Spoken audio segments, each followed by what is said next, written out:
Now, I think it should be fairly obvious that this one right here is one of the best entries in this entire franchise, because as you're well aware, I must not tell lies.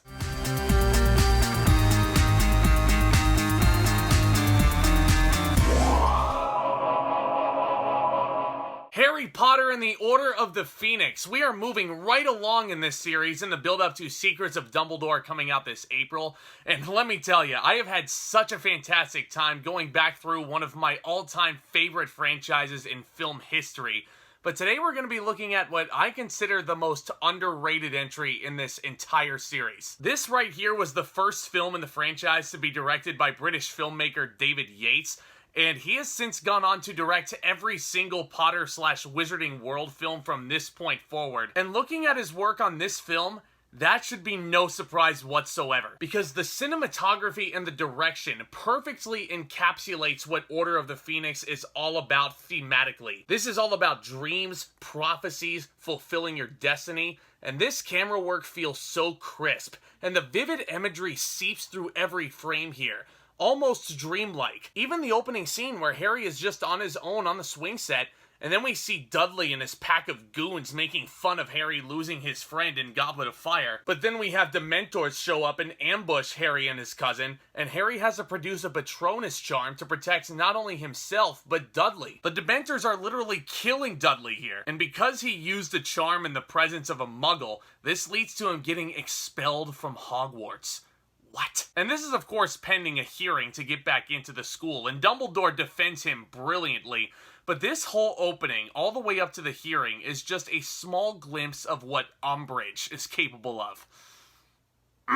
Thank God the Centaurs gave her some comeuppance towards the end. It's just so satisfying. Because as you know, there are some pretty horrendous human beings throughout this universe. No one is as horrible as Dolores Umbridge. She is the literal devil. Now, Imelda Staunton deserves so much credit for making us hate this character and all of her dastardly deeds. She's coming up with all these heinous rules for the students to follow as High Inquisitor, and she's not being practical or hands-on in the classroom as defense against the Dark Arts professor because the Ministry of Magic is in fierce denial that Voldemort has returned. And that's one of the big points of conflict in Order of the Phoenix that really makes it stand out as so much more resonance 15 years after its release. Because here, it really starts to feel like a working world and society where there's governments, secret organizations, politics, and making it all the more haunting to what we've all been through these past couple of years. You know, something that's a huge deal and a danger to everyone, and then the government, our leaders, just fiercely denying it. Just sitting there saying everything is fine when it's really not. God, that just speaks to you, man. So Harry's been combating this, and he's been put through the ringer, especially this first half of the film. The Dementors coming to attack him, the expulsion, the hearing, friends like Seamus even approaching him and not really believing that Cedric Diggory died at Voldemort's hand. And that resentment comes from news articles that really aren't all that true. He's saying that Voldemort's back, the Ministry's methods are nonsense, and the only ones who really stand up for him are Ron, Hermione, Ginny, and so forth. So they all stand up to the hierarchy by forming Dumbledores Army, another secret organization of students, and we actually get to see Harry teach. Let's just say that Harry's teaching moments in the room of requirement are a lot of fun to watch, and it's actually super inspiring to see these young ones take matters into their own hands, especially when they notice that something is wrong with their curriculum. And there's a lot of amazing character arcs in here. Hermione gets to be a rule breaker, which she takes a surprising amount of joy in. And have you ever noticed that Ginny takes too much of a liking to the Reducto curse, where she just destroys things? And we're also introduced to brand new characters within Dumbledore's Army, namely Luna Lovegood, who is just so weird and quirky and fun to be around. Evanna Lynch plays this role super well. Luna Lovegood is such a fun character.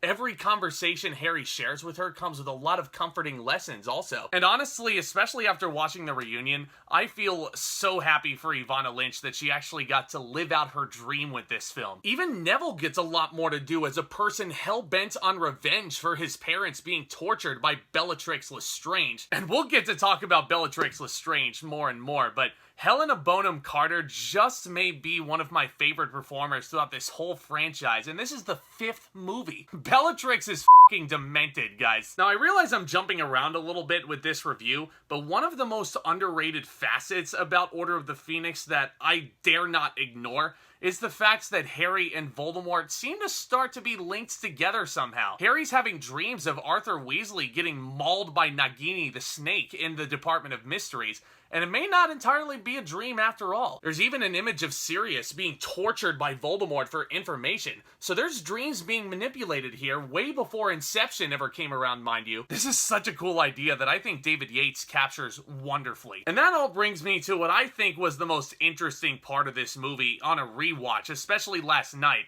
The occlumency lessons. Professor Snape gets a lot more to do in this film. He starts penetrating Harry's memories in an attempt for Harry to block any sort of manipulation Voldemort may have. Even though this is foreshadowing Snape's whole arc as someone protecting Harry, Harry himself really doesn't see this yet. And there's a point where he's had enough. So he blocks Snape's spell, and Harry finds his way into Snape's memories, and he basically finds out that his dad was basically Snape's equivalent to Draco. James Potter bullied Severus Snape mercilessly when they were younger. And that right there makes Snape even more of an interesting character than he already was. So anytime you feel like going back and rewatching Order of the Phoenix anytime soon, please do not gloss over that part of the story, because it is especially important for the last few installments of the main series. I really also loved the connection between Harry and Sirius being explored a little deeper, since it took a back seat in Goblet of Fire. And this is very important for the emotional climax of this flick, which we'll certainly talk about. But I love that the script really paints Sirius on a pedestal as the only family Harry's got left. And Daniel Radcliffe and Gary Oldman work wonders off of each other in these scenes too.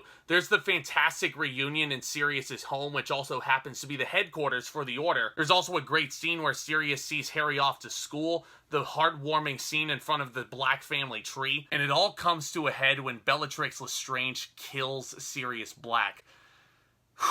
This is a super heart-wrenching moment that the sound design team really got to have some fun with. Apparently, the scream Daniel Radcliffe had on set was too agonizing, and it works when it's muted like it is right now, but it legitimately has me curious as to what the real scream sounded like. But this all doesn't come before Harry and his friends go to the Department of Mysteries after Harry sees that vision of Sirius being tortured going to save him, and it turns out to be a ruse. It leads Harry right to the prophecy. Neither one can live while the other survives. Lucius Malfoy shows up and is begging for the prophecy himself, which of course he ends up shattering, the klutz. How do you think Voldemort would have punished him? But this is all a part of my favorite part of Order of the Phoenix every time I see it. This third act, the Department of Mysteries battle.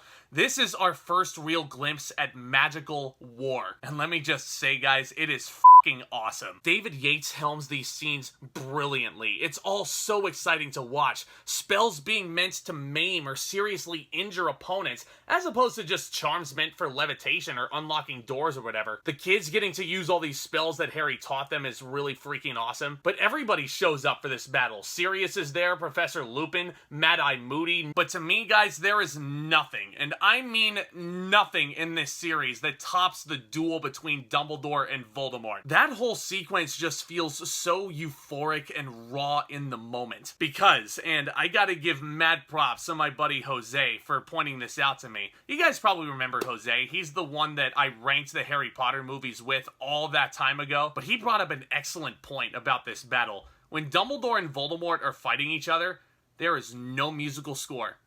Not a single note. This is all sound design, magical effects, CGI, Dumbledore and Voldemort just throwing spells one after the other, as quirky and as demented as they can be. And holy shit, it is a blast every single time. That right there is the definition of epic to me. Michael Gambon is so poised throughout this entire film, but Rafe finds in that whole sequence so damn entertaining with some strange noises of his own.